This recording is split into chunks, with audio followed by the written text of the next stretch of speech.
बाहेर फरशीवर सुद्धा खेळ खेळलो होतो. आठवतोय खेळायला?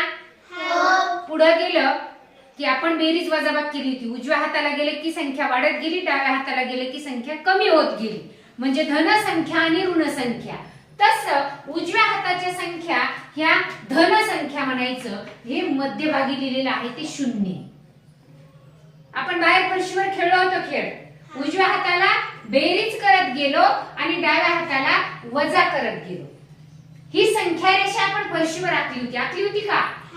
खेळलो होतो का त्याच्यावरती बेरीज वजाबाकी केली होती? आणखी सोपी आपण तीच संख्या रेषेवरती पाहणार आहोत. ही संख्या रेषा आहे. उजव्या हाताला जर गेलं तर संख्या मिळवत जायचं आणि डाव्या हाताला गेलं तर संख्या वजा होत जातात, म्हणजे कमी कमी होतात. उजव्या हाताला गेलं तर मिळवत गेलं की संख्या बेरीज होत जाते आणि डाव्या हाताला वजा होत जाते. त्यालाच आपण म्हणतो उजव्या हाताला कोणत्या संख्या?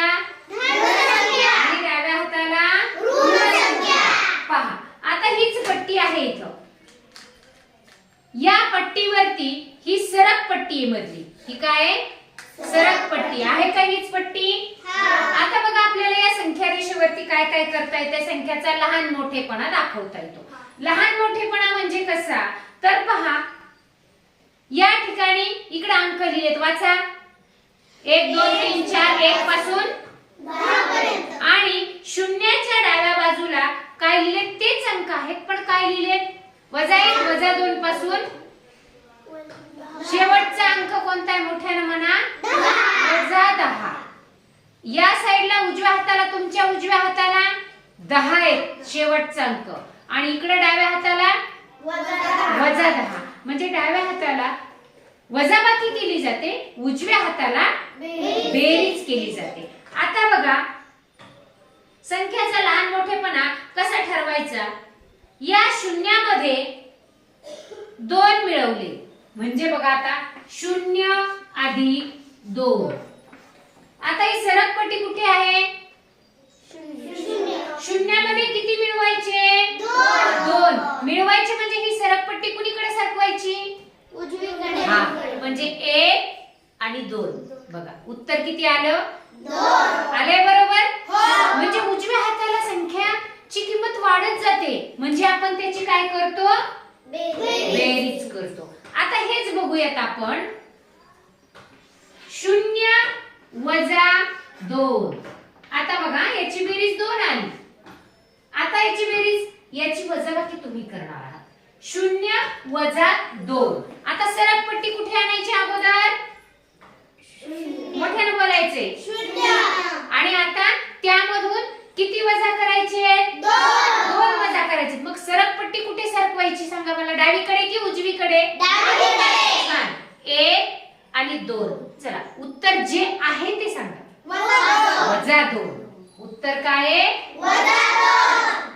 म्हणजे या संख्येतील बघा मग उजव्या बाजूच्या संख्या ह्या मोठ्या असतात तर डाव्या बाजूच्या संख्या ह्या लहान असतात. लक्षात ठेवा.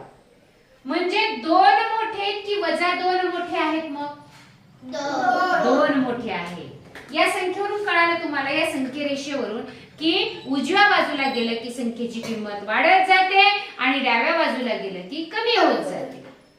मग आता 2 ही उजव्या बाजूची संख्या आहे आणि वजा 2 ही डाव्या बाजूची आहे. संख्येतील लहान मोठेपणा म्हणजे या 2 मधील 2 मोठी की वजा 2 मोठी? 2. हे कायम लक्षात राहिले पाहिजे. उजव्या हाताला या सरकपट्टीवर सरकले की संख्येची किंमत मोठी होते आणि डाव्या बाजूला गेलं तर संख्येची किंमत कमी होते. आणखी बघा 0 अधिक वजा 5. 0 अधिक वजा 5. बघा बरं किती सोपं आहे. आपण या संख्या रेषेच्या साहाय्याने सोडवणार आहोत. आधी सरकपट्टी काय करायची आहे? शून्यावर घ्यायची आहे. सरकपट्टी बघा कुठे आली? शून्यावर. मिळवायचं काय? मिळवायचे वजा 5. हा मग कुठे जायचं आपल्याला? डावीकडे की उजवीकडे? हा म्हणा. हे 1 2 3 4 5. उत्तर किती आलं? वजा 5. वजा 5.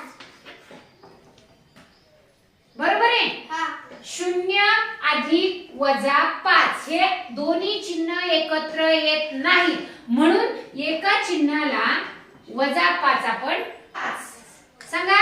फक्त तुम्ही वजा केली, वजाच नाही केली. बेरीज नाही केली. बरोबर प्रश्न पडला. मग मी ते ऐकायचा होता मला. म्हणजे शून्यामध्ये किती मिळवायचे? -5 मिळवायचे. शून्यामध्ये किती मिळवायचे? पण दोन चिन्ह सलग आले तर आपण बेरीज, याच्यामध्ये गुणाकाराचं चिन्ह असतं. कंस म्हणजे गुणाकार आहे. हा कंस म्हणजे गुणाकार आहे. बेरीज गुणिले वजा तर वजा होतं. बेरजेचं चिन्ह निघून जातं. आता आपण याला सोडवणार आहोत. आता सांगा 0 वजा 5. बघा 0 वर घेतला आपण आणि वजा 5 डावीकडे जायचे का उजवीकडे जायचे? म्हणा -1 वजा 2 वजा 3 वजा 4 वजा 5. आलं उत्तर बरोबर? वजा 5. अर्थातच याची वजाबाकी झाली. 0 वजा 5. मग आता यावरून एकच लक्षात ठेवायचं, कोणत्या संख्या मोठ्या आहेत, उजव्या हाताच्या की डाव्या हाताच्या? त्या संख्येला काय म्हणायचं? आणि लहान संख्यांना काय म्हणायचं? ऋण संख्या.